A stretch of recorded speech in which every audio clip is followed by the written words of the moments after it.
Yo, what's going on, guys? Crispy Flakes here. Welcome to Extra Crispy. For today's video, we have every NBA team's top target in the 2021 free agency during the NBA offseason. So yeah, you guys let me know in the comment section below, like, who is one free agent you want your team to absolutely go for? Now, you gotta keep in mind, man, like, realistic possibilities of your team actually getting them.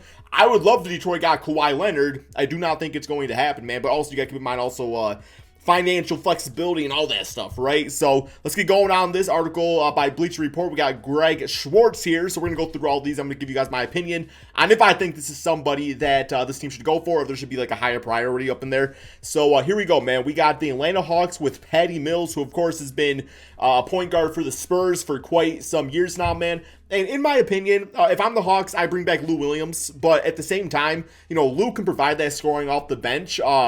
I would much rather them go for like a defensive-oriented, you know, type of guy. But then again, Patty Mills been coached by Greg Popovich for years, and you know, Greg Popovich always preaches defense and stuff like that, man. So not a bad little look right there. Good veteran player. Him with Lou Williams definitely would be some buckets off the bench. So you know, not a bad little look, but I would probably prioritize defense a little bit more.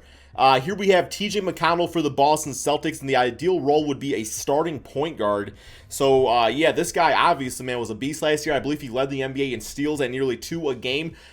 He does exactly what the Celtics need, and that is play defense and, you know, make plays for others. He's also a guy that can get you some triple-doubles and stuff like that, man. So, yeah, when it comes down to it, though, the 31% from 3 kind of makes me nervous because you want a point guard that, while you don't need them to, like, be a go-to 20-point-per-game scorer like Kemba was trying to be, you do want a guy that, you know, you will not allow the defense to double-team guys like Jason Tatum and Jaylen Brown. So, but yeah, TJ's a beast, though, man. So, if they don't get someone like Alonzo Ball or something along those lines, then TJ McConnell definitely is not, like, a plan B. But I don't think he should be plan A for starting point guard. Next up, we got Brooklyn Nets with Nicholas Batum. I suppose so. They got him as a backup guard forward / center. I don't know if I really like Batum at center, especially with the Brooklyn Nets, just because, I mean, yes, he obviously can space the floor, and he was a nice pickup for the Clippers last year, but they definitely need to prioritize defense. They need defensive players, plain and simple, man. So, yeah, not saying that Batum can't be like a solid defender, but, yeah, there's probably some better guys out there. Next up, we got Jarrett Allen for the Charlotte Hornets. Yeah, I mean, if this, you know, if the Cavaliers end up drafting like Evan Mobley, you could see a guy like Jarrett Allen just not being part of the future anymore, which is kind of crazy to think about because they were about to offer this man like a pretty good size contract and everything. So, yeah, I mean, we don't really know what the Cavs are going to do yet, but Jarrett would obviously be a great fit for the Charlotte Hornets, just as like a guy that could be like their franchise center. I'm not saying franchise player, franchise center. It's a different thing right there, man. But, yeah, having P.J. Washington at the 4th spot and having him right there at the center spot definitely give you a good defensive front court and everything. LaMelo Ball's going to be able to make plays for him and stuff. So, yeah, I really do like that signing if they can get a guy like that. Next up, we got the Bulls with Lonzo Ball. Lonzo definitely would fit that team. Just the idea of him actively in the backcourt, very dynamic and stuff. Very athletic, too. Love the idea of that. And, yeah, man, I like that. I like Lonzo on a lot of different teams. I personally want Lonzo on the Knicks, but the Bulls definitely not a bad idea either. Here we have Goran Dragic to the Cleveland Cavaliers as a backup point guard. Okay. I guess it's going into the Atlanta Hawks model to add some veterans, I suppose, but I don't really know what a 35-year-old Goran Dragic's going to do this for this team.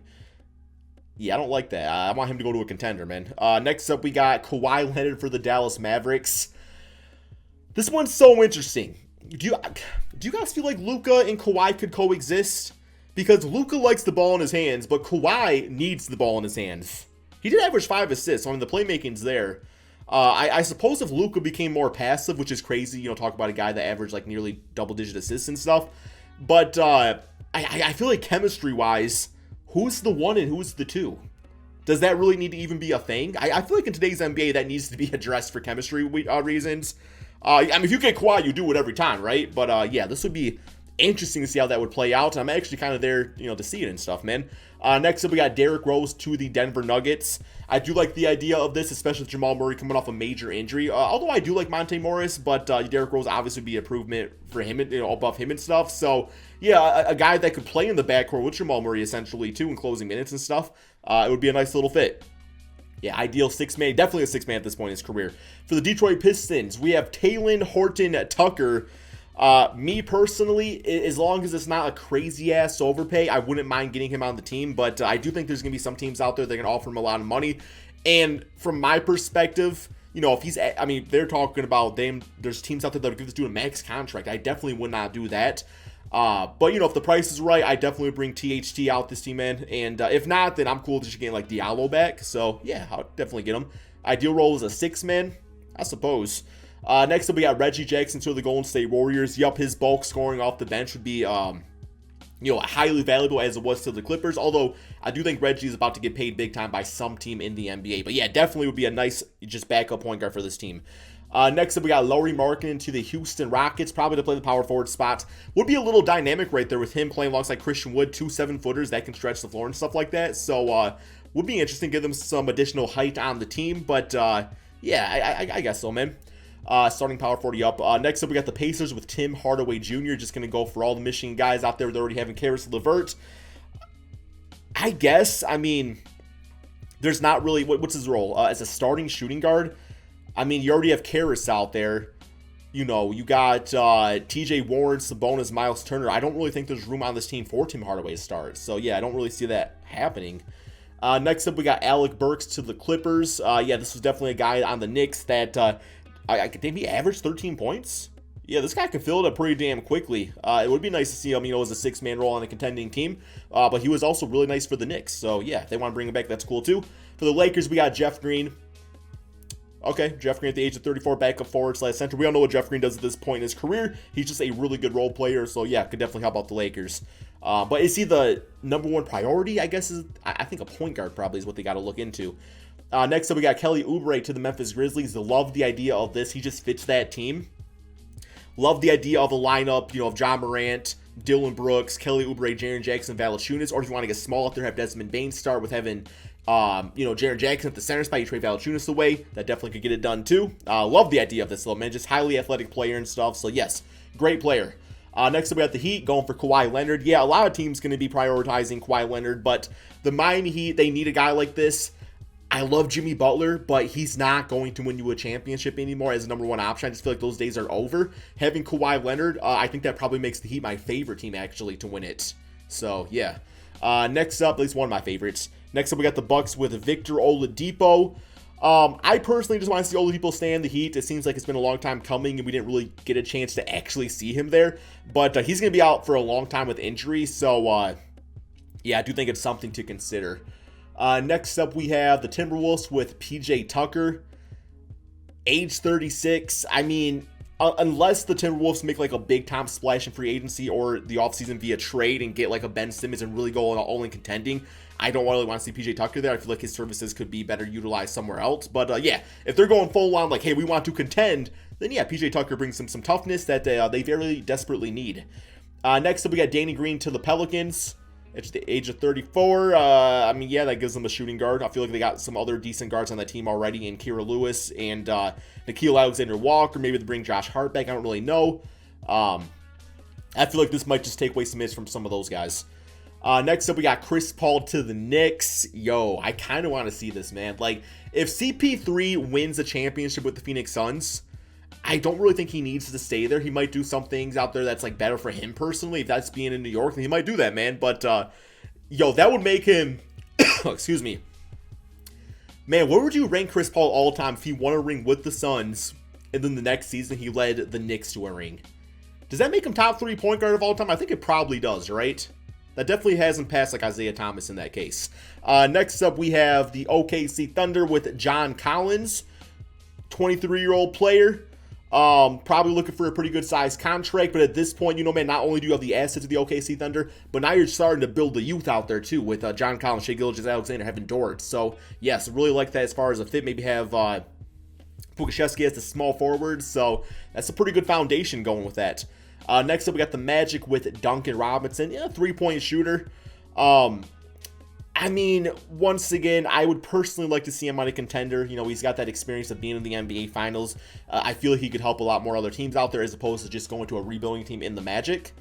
Next up, we got the 76ers with Kyle Lowry.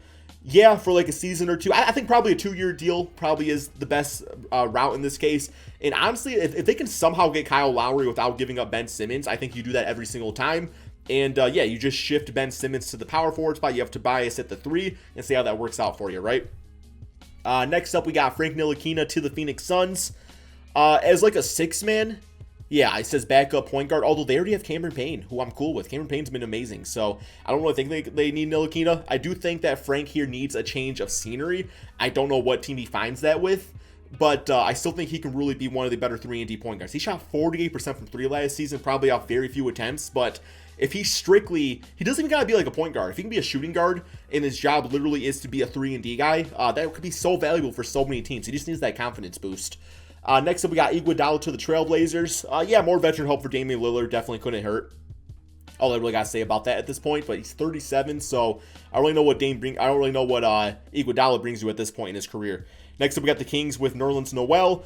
Yeah, with Sean Holmes, if he's out, Marvin Bagley's gone, then they're going to need some serious depth at that front court spot.